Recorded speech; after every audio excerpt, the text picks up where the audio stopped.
1000 ஆண்டுகளுக்கு முன்பு ஒரு அணையை காப்பாற்ற தன் உயிரை நீத்த ஒரு சிறுமியின் வரலாறு தெரியுமா உங்களுக்கு? அப்படி ஒரு கோவில் தான் நம்ம திருப்பூர் மங்களம் பகுதியில் இருக்குங்க.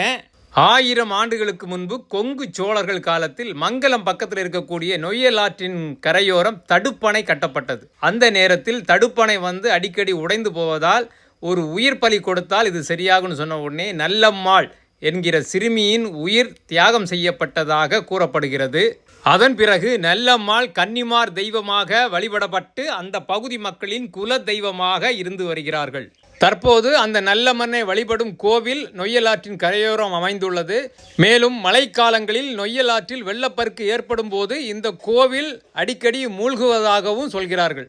விவசாயத்திற்காக நொய்யல் ஆற்றின் கரையோரம் கட்டப்பட்ட அணை உடைவதை தடுக்க ஒரு சிறுமியின் உயிர் தியாகம் இன்றளவும் இந்த பகுதி மக்களிடம் பரபரப்பாகவும் பக்தியாகவும் பேசப்படுகிறது. இந்த கோவில் குறித்து வேறு ஏதேனும் தகவல் இருந்தால் கமெண்ட்ல சொல்லுங்க.